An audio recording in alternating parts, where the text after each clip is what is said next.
સમાચારમાં આપ સૌનું હાર્દિક સ્વાગત છે। સમાચાર છે કે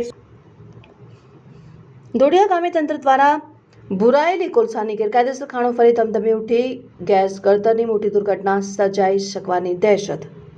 મૂડીના દોડિયા ગામે કાર્બોસેલ કોલસો ખનીજ મોટા પ્રમાણમાં મળી આવેલ છે। આ ગામમાં ગેરકાયદેસર કોલસાની ખાણો અંદાજે 150 આસપાસ સરકારી જમીન અને ખેડૂતો માલિકી જમીનમાં જે તે સમયમાં ધમધમતી હતી, ત્યારે સુરેન્દ્રનગર ખાણ ખનીજ વિભાગ દ્વારા આ ખાણોને પૂરવામાં આવેલ હતી। તે ખાણો ભૂમાફિયાઓ દ્વારા ફરી ચાલુ કરવા માટે ચરખી મશીન લગાવી દેવામાં આવેલ છે અને ધોડિયાથી રામપરડા રોડ પર સબ ડિવિઝન પાછળ અને સામેની સાઈડમાં ફરી ભુરાયેલી કોલસાની ગેરકાયદેસર ખાણો ફરી ધમધમતી થઈ છે। આ ખાણોમાં ગેસ ગળતરની મોટી ઘટનાઓ બને છે અને જેમાં અનેક શ્રમિકો મોતને ભેટ્યા છે। આવી કોઈ મોટી દુર્ઘટના ન સર્જાય તે માટે તંત્ર સજાગ બની વહેલાસર આ ખાણો બંધ કરાવે તે લોક માંગણી ઉઠી છે। અને અત્રે ઉલ્લેખનીય છે કે દોડિયાના જ બે પિતરાઈ ભાઈઓના 4 માસ પહેલા જ ગેસ ગળતરની ઘટનાથી કરુણ મોત નિપજતા એ ગામમાં ગેરકાયદેસર કોલસાની ખાણો ધમધમી ઉઠી કેટલું શરમજનક ઘટના છે।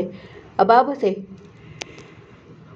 ધોળિયા તલાટી અને સુરેન્દ્રનગર ખાણ ખનીજ ભૂસ્તર શાસ્ત્રી નીરવ બારોટને પણ વાકેફ કરવામાં આવેલ છે। હવે જોઈએ કે તંત્ર ખનીજ માફિયાઓને છાવરે છે કે કાયદાકીય દાયરામાં પાઠ ભણવાશે।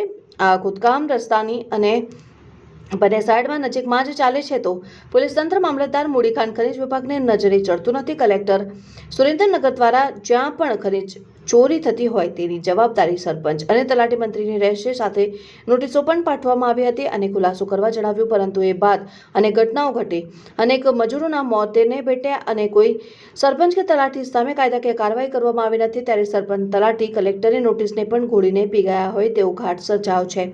તાત્કાલિક આ ધમધમતી કોલસાની ગેરકાયદેસર ખાણો બંધ કરવામાં આવે તો જ વધુ મજૂરો મોતના મુખે ધકેલાતા બચી શકે તેમ છે, નહીંતર મોટી દુર્ઘટનાને કોઈ પણ રોકી શકશે નહીં। રિપોર્ટર રામકોભાઈ કરપડા, ન્યૂઝ 7 ઇન્ડિયા, મૂડી।